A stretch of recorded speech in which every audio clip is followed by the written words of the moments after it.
ಈಗ ಅಧ್ಯಕ್ಷ ಒಂದೇ ನಿಮಿಷ.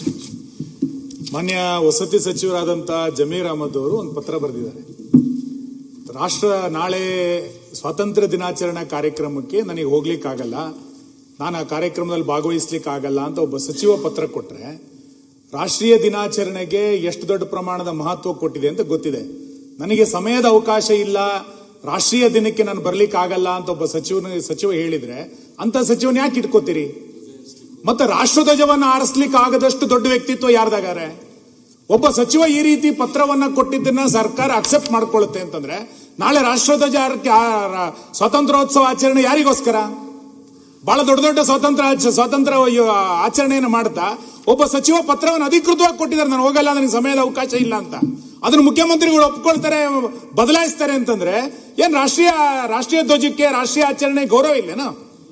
ಸಮಯದ ಸ್ವಾತಂತ್ರ್ಯ ದಿನಾಚರಣೆಗೆ ಹೋಗ್ಲಿಕ್ಕೆ ಆಗದಲ್ಲೇ ಇರುವಂತ ಸಚಿವ ಯಾಕಿರ್ಬೇಕಾದ್ರೆ ಸದನದಲ್ಲಿ? ಅಧ್ಯಕ್ಷರೇ, ಅವರು ಜಿಲ್ಲೆ ಇಲ್ಲ ಮಾನ್ಯ ಅಲೋಕೇಶನ್ ಏನ್ ಬರ್ದಿದ್ದಾರೆ ಅಂತ ಓದ್ಲಾ ನಾನು? ಏನ್ ಬರ್ದಿದ್ದಾರೆ ಅಂತ ಓದ್ಲಾ? ಏನ್ ಬರ್ದಿದ್ದಾರೆ ಅಂತ ಮಾಡುವಾಗ ಅಲ್ಲ ಮಾನ್ಯ ಅಧ್ಯಕ್ಷ, ಏನ್ ಬರ್ದಿದ್ದಾರೆ ಅಂತಂದ್ರೆ, ಆಯ್ತು, ಜಿಲ್ಲಾ ಅಲೋಕೇಶನ್ಸ್ ಮಾಡುವಾಗ ಅವ್ರಿಗೆ ಆ ಜಿಲ್ಲೆ ಹಿಂದೆ ಇದ್ರು, ಅದು ಬೇಡ, ಬೇರೆ ಜಿಲ್ಲೆ ಕೊಡಿ ಅನ್ನೋ ಇದನ್ನ ಅವ್ರು ಏನ್ ಹೇಳಿದ್ದಾರೆ ಅಂದ್ರೆ, ಮಾನ್ಯ ಅಧ್ಯಕ್ಷ, ಆರೋಗ್ಯ ಸರಿ ಇಲ್ಲ ಹೋಗೋದಕ್ಕೆ ಒಬ್ಬ ಸಚಿವರಿಗೆ ಆದ್ಯತೆ ಯಾವುದು ಅಂತ ಅವರೇ ಬರೆದಿರೋ ಪತ್ರದಲ್ಲಿ ಆದ್ಯತೆ ಯಾವುದು ಅಂತ ಹೇಳ್ತಾರೆ. ರಾಜ್ಯದಲ್ಲಿ ಮುಂದಿನ ದಿನಗಳಲ್ಲಿ ಬಿಬಿಎಂಪಿ ಸೇರಿದಂತೆ ಮನವಿ ಮಾಡಿಕೊಂಡಿದ್ದಾರೆ, ಬೇರೆ ಜಿಲ್ಲೆ ಕೊಡ್ಲಿ ಅಂತ. ಮಾನ್ಯ ಕಂದಾಯ ಸಚಿವರೇ, ಒಬ್ಬ ಸಚಿವನಿಗೆ ಪ್ರೌಡ್, ನಾನು ಜಿಲ್ಲಾ ಸ್ವಾತಂತ್ರ್ಯೋತ್ಸವದಲ್ಲಿ ಭಾಗವಹಿಸ್ತೀನಿ ಅನ್ನುವಂಥದ್ದು ಒಂದು ಗೌರವದ ಸಂಕೇತ. ನನಗೆ ಸಮಯದ ಅವಕಾಶ ಇಲ್ಲ, ನಂಗೆ ಕೊಡಿ, ಚೇಂಜ್ ಮಾಡಿ ಅಂತ ಹೇಳ್ತೀರಿ ಅಂತಂದ್ರೆ, ಅಂತ ಸಮಯನೇ ಇಲ್ಲ ಅಂದ್ಮೇಲೆ ಆ ಸಚಿವನ ಯಾಕೆ ಇಟ್ಕೊಳ್ತೀರಿ ನೀವು? ರಾಷ್ಟ್ರಧ್ವಜ ಹೊರಿಸಲಿಕ್ಕೆ ಸಮಯ ಇಲ್ಲ. ಅವ್ರು ಹೇಳಿದಾರೆ ಇಲ್ಲಿ 15/8/2026 ಸ್ವಾತಂತ್ರ್ಯ ದಿನಾಚರಣೆ ಧ್ವಜಾರೋಹಣ ಹೊಣೆಯಾರಣಕ್ಕೆ ನೀಡಿದ್ದು ನಾನು ಹಾಜರಾಗಲು ಸಾಧ್ಯವಾಗುವುದಿಲ್ಲ ಅಂತ ಕೊಟ್ಟಿದ್ದಾರೆ. ಏನ್ ಹಂಗಾರ ಅರ್ಥ? ಏನ್ ಆರೋಗ್ಯ? ಯಾರ ಆರೋಗ್ಯ? ಸುಮ್ಮನೆ ನೋಡಿ, ಇದು ಈ ತರದನ್ನೆಲ್ಲ ರಾಜ್ಯದ ಜನ ಸಹಿಸಿಕೊಳ್ಳಿಕ್ ಸಾಧ್ಯ ಇಲ್ಲ. ನೀವು ಇಲ್ಲಿ ವಿಧಾನಸೌಧದೊಳಗೆ ಪಾಕಿಸ್ತಾನ ಜಿಂದಾಬಾದ್ ಘೋಷಣೆ ಕೂಗಿದಾಗ್ಲೂ ಮೌನವಾಗಿರ್ತೀರಿ. ಒಬ್ಬ ಸಚಿವ ರಾಷ್ಟ್ರಧ್ವಜವನ್ನು ಆರಿಸ್ಲಿಕ್ಕೆ ನಾನು ಹೋಗಲ್ಲ ಅಂತಂದಾಗ್ಲೂ ಕೂಡ ಮಾತಾಡ್ತೀರಿ ಅಂತಂದ್ರೆ, ಪರಮೇಶ್ವರ್ ಅವರೇ, ಇದನ್ನ ಸಮರ್ಥನೆ ಮಾಡ್ಕೋಬೇಡಿ ನೀವು. ಇಂಥ ಸಚಿವ ವಜಾ ಮಾಡಿಯಲ್ಲ, ಯಾರು ಬೇಡ ಈಗ ಆ ಸಚಿವನ ಇಟ್ಕೊಳ್ಳಿ ಯಾರು ಹೇಳಿದ್ದಾರೆ? ಆ ಜಿಲ್ಲೆಗೆ ಬೇರೆಯವ್ರನ್ನ ಕಳಿಸ್ತೀವಿ. ಜಿಲ್ಲೆ ಬೇರೆ ಸರ್, ನೀವು ಉಸ್ತುವಾರಿ ಸಚಿವರನ್ನ ಚೇಂಜ್ ಮಾಡ್ಲಿಕ್ಕೆ ಒಂದು ವಾದ ಇಲ್ಲ. ಸ್ವಾತಂತ್ರ್ಯೋತ್ಸವಕ್ಕೆ ನಾನು ಹೋಗಲ್ಲ ಅಂತಂದ್ರೆ ಏನರ್ಥ ಇದೆ? ನಾಟ್ ಇನ್ ಪ್ರೊಟೆಸ್ಟ್ ಅವರು ಕೇಳಿರೋದು, ಅವ್ರು ಬೇರೆ ಆಲ್ಟರ್ನೇಟಿವ್ ಜಿಲ್ಲೆಗೆ ಹೋಗೋದಕ್ಕೆ ಅವ್ರಿಗೆ ಆರೋಗ್ಯ ಸರಿ ಇಲ್ಲ ಅನ್ನೋ ಕಾರಣಕ್ಕೆ ಅಂತ ಹೇಳಿದ್ದಾರೆ ಅವರು.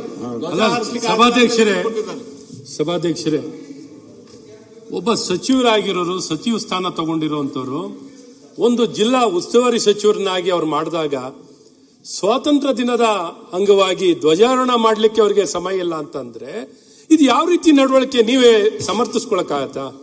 ನೀವೇನಾದ್ರು ಸಮರ್ಥಿಸ್ಕೊಳಕ್ಕಾಗತ್ತಾ? ಅಥವಾ ಅವ್ರ ರಕ್ಷಣೆಗೆ ನೀವು ಬರ್ಲಿಕ್ಕಾಗತ್ತಾ? ಇಂಥ ವ್ಯಕ್ತಿ ಒಬ್ಬ ಚುನಾಯಿತ ಪ್ರತಿನಿಧಿ ಆಗಿರೋನು, ಒಬ್ಬ ಭಾರತೀಯನಾಗಿರೋನು ಯಾರೂ ಈ ರೀತಿ ನಡ್ಕೊಳ್ಳಿಕ್ಕೆ ಸಾಧ್ಯವೇ ಇಲ್ಲ. ಅಂತ ವ್ಯಕ್ತಿ ನಮ್ಮ ಕರ್ನಾಟಕ ರಾಜ್ಯದ ಘನವೆತ್ತ ಸರ್ಕಾರದ ಒಬ್ಬ ಸಚಿವರಾಗಿ ಕೆಲಸ ಮಾಡ್ತಾರೆ ಅಂದ್ರೆ ಹೇಗ್ ನೀವು ಸಮರ್ಥಿಸ್ಕೊತೀರಾ? ನೀವು ಉಸ್ತುವಾರಿ ಈ ವ್ಯಕ್ತಿ ಈ ನಡವಳಿಕೆ ನಿಜಕ್ಕೂ ರಾಜ್ಯಕ್ಕೆ, ದೇಶಕ್ಕೆ ರಾಷ್ಟ್ರಧ್ವಜಕ್ಕೆ ಅವಮಾನ ಮಾಡಿದ್ದಾರೆ. ವಿರೋಧ ಪಕ್ಷದ ಕೆಲಸ ಮಾಡಿರುವಂತವರು ಈ ಸಚಿವರು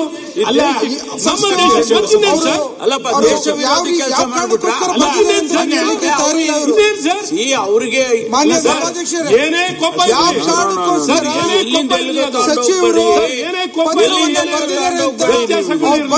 ರಾಷ್ಟ್ರಧ್ವಜದ ಮೇಲೆ ಸಾರಿ ದೇಶ ವಿರೋಧಿ ಅಲ್ಲ. ಮಾನ್ಯ ಅಧ್ಯಕ್ಷೆ ಸುನಿಲಣ್ಣ ಸರ್, ಮಾನ್ಯ ಅಧ್ಯಕ್ಷೆ, ನಾನು ಹೇಳ್ತಾ ಇರೋದು, ನೀವು ಉಸ್ತುವಾರಿ ಸಚಿವರನ್ನ ಬದಲು ಮಾಡಿದ್ದಕ್ಕೆ ವಿರೋಧ ಇಲ್ಲ.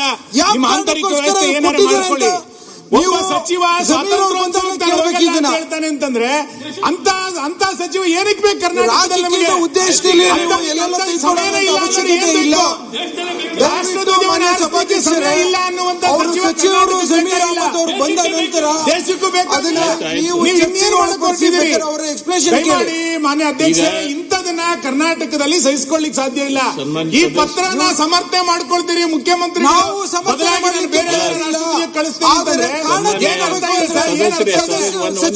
ಗೌರವದಿಂದ ಭಾಗವಹಿಸಬೇಕು.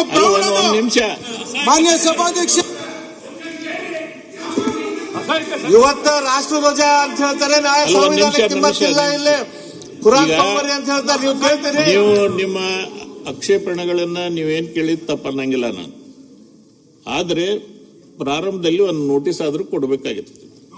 ಸರ್, ಇದು ಇವತ್ತು ಬಂದಿರೋ ಈಗ ಸಿಕ್ಕಿದ ಪತ್ರ. ಮಾನ್ಯ ಸಭಾಧ್ಯಕ್ಷರೇ, ಈಗ ಸಿಕ್ಕಿರೋದು ರಾಷ್ಟ್ರಧ್ವಜದ ಗೌರವ ಯಾವ ನೋಟಿಸ್ ಸರ್? ವಿರೋಧ ಪಕ್ಷದವರು ರಾಷ್ಟ್ರಧ್ವಜದ ಗೌರವ ಯಾವ ನೋಟಿಸ್ ಕೊಡೋದು?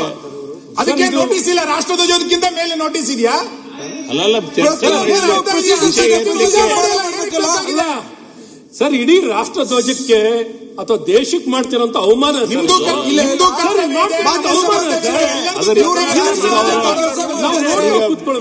ಮುಖ್ಯಮಂತ್ರಿಗಳು ಕೊಡ್ಲಿಲ್ಲ ಅಥವಾ ಈ ಸದನ ಒಂದ್ ನಿಮಿಷ ಅವ್ರು ಕೇಳ್ರಿ. ಅವ್ರು ಹೇಳ್ಕೊಂಡಿದ್ದಾರೆ, ಅವ್ರಿಗೆ ಅನಾರೋಗ್ಯ ಇದೆ, ನನಗೆ ಆರೋಗ್ಯ ಸರಿ ಇಲ್ಲ, ನಾನು ಹೋಗಕ್ಕಾಗೋದಿಲ್ಲ ಅನ್ನೋ ಅರ್ಥದಲ್ಲಿ ಅವರು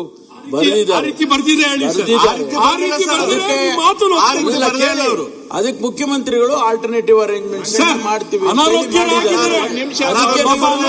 ದೇಶದ್ರೋಹ ಎಲ್ಲಾನು ಸೇರಿಸ್ಬಿಟ್ರೆ. ಅವರ ಪತ್ರದಲ್ಲಿ ಆರೋಗ್ಯದ ಸಮಸ್ಯೆ ಇದೆ ಅಂತ ಒಂದು ಶಬ್ದ ಇಲ್ಲ. ಅವ್ರು ಹೇಳಿರೋದ್ರಲ್ಲಿ ಸಮಯದ ಅಭಾವ ಇಲ್ಲ, ಗನಂದಾರಿ ಕೆಲಸ ಇದೆ ಅಂತ ಹೇಳಿರೋದವರು. ಆರೋಗ್ಯ ಸಮಸ್ಯೆ ಇಲ್ಲ, ಹೇಳಿದಂತ ಕಾರಣಗಳು ಕೆಲವು ಇರುತ್ತೆ, ಅವಕಾಶ ಮಾಡ್ಕೊಡ್ಬೇಕು ಇವರು. ಆಮೇಲೆ ಮಾತಾಡಿ. ಸಭಾಧ್ಯಕ್ಷರೇ, ಸಚಿವರು ಅವರ ಸಮಸ್ಯೆಗಳನ್ನ ಪತ್ರದ ಮೂಲಕ ಹೇಳಿದ ಕಾರಣಗಳು ಇರುತ್ತೆ. ನೀವು ಸುನಿಲ್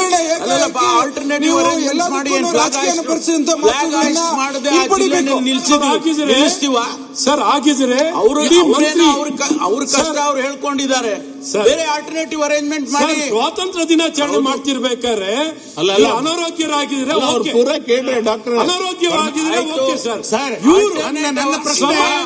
ನನ್ನ ಪ್ರಶ್ನೆ, ರಾಷ್ಟ್ರಧ್ವಜಕ್ಕೆ ಆಲ್ಟರ್ನೇಟ್ ಮಾಡಬೇಡಿ, ರಾಷ್ಟ್ರಧ್ವಜ ಹಾರಿಸಲಿಕ್ಕೆ ಅಂತ ಸಮಯದ ಅಭಾವ ಇದೆ ಅಂದ್ರೆ ಸಚಿವನ ತೆಗಿರಿ ಆಲ್ಟರ್ನೇಟಿವ್. ಅದು ಬಿಟ್ಟು ನೀವು ರಾಷ್ಟ್ರಧ್ವಜಕ್ಕೆ ನಾವು ಸ್ವಾತಂತ್ರ್ಯೋತ್ಸವಕ್ಕೆ ಆಲ್ಟರ್ನೇಟ್ ಅದು ಜನ ಅಲ್ಲ, ಅದು ಆಲ್ಟರ್ನೇಟ್ ಅಲ್ಲ. ನಾವು ಆಲ್ಟರ್ನೇಟ್ ನಿರೀಕ್ಷೆ ಬಿಡಿ ಅಪ್ಪ, ಅದನ್ನ ಅಲ್ಲ ನಮಗ್ ಬಿಡಿ, ಅದನ್ನ ನಿಮಗ್ ಬಿಡೋದಲ್ಲ. ರಾಷ್ಟ್ರಧ್ವಜದ ಅಗೌರವ ಕೊಡಬೇಡಿ.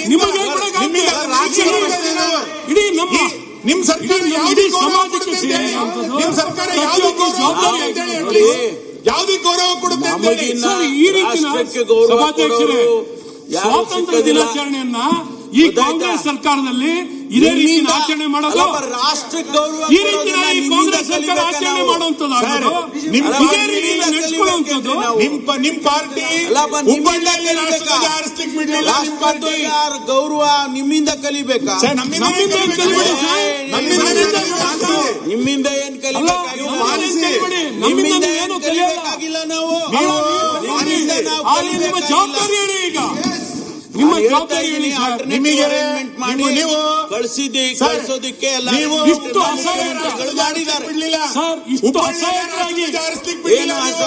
ಅಸಹಾಯಕವಾಗಿರೋ ಸರ್ಕಾರ ಇದು. ಈ ರೀತಿ ಸಮರ್ಥಿಸಿಕೊಳ್ಳುವಂತದ್ದು ನಿಮ್ಗೆ ಉತ್ತರ ಕೊಡ್ಲಿಕ್ಕೆ ಆಗ್ತಿಲ್ಲ. ಈ ರೀತಿ ಎಲ್ಲ ಮಾತಾಡಿದ್ರೆ ನಿಮಗೆ ಉತ್ತರ ಕೊಡ್ಲಿಕ್ಕೆ ಆಗ್ತಿಲ್ಲ. ಸನ್ಮಾನ್ಯ ಉಪಮುಖ್ಯಮಂತ್ರಿಗಳೇ, ಇದು ಬಡತನ, ಇದು ಅಷ್ಟೇ. ಇದು ಈ ಉತ್ತರ ಕೊಡ್ಲಿಕ್ಕೆ ಆಗ್ತಿಲ್ಲ. ಏನ್ ಉತ್ತರ ಕೊಡೋದ್ರಿ? ಅಸಹಾಯಕವಾಗಿರೋ ಸರ್ಕಾರ ಇದು. ಏನ್ ಉತ್ತರ ಕೊಡ್ಬೇಕು ನಿಮ್ಗೆ? ಉತ್ತರ ಏನು? ಒಬ್ಬ ಮಂತ್ರಿ ಧ್ವಜಾರೋಹಣ ಮಾಡ್ಲಿಕ್ಕೆ ಹೋಗಲ್ಲ ನಿಮ್ಗೆ, ಕೇಕ್ ಹೋಗಲ್ಲ. ಅವ್ರಿಗೇನು ಆರೋಗ್ಯದ ದೃಷ್ಟಿಯಿಂದ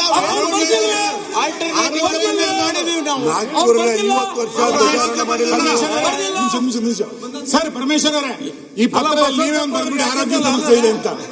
ನೀವೊಂಚೂರು ತಿದ್ದುಪಡಿ ಮಾಡ್ಕೊಡಿ ಸರ್, ಆರೋಗ್ಯ ಅಂತ ತಿದ್ದುಪಡಿ ಮಾಡ್ಕೊಡಿ. ಏನ್ ಸರ್ ನೀವು ಆರೋಗ್ಯ ಯಾವ ಮಾಡೋಣ? ನಿಮ್ ಮಾನಸಿಕತೆಗೆ ಆರೋಗ್ಯ ಬಂದಿದೆ, ವ್ಯತ್ಯಾಸ ಆಗಿದೆ. ಈಗ ಸಭಾಧ್ಯಕ್ಷರು ಇವತ್ತು ಬಂದು ಹೋಗಿದ್ದಾರೆ. ಅಲ್ಲ ಸ್ವಾತಂತ್ರ್ಯೋತ್ಸವಕ್ಕೆ 50 ವರ್ಷ ಇವರು ಧ್ವಜಾರೋಹಣ ಮಾಡಿಲ್ಲ. RSS ಶಾಖೆ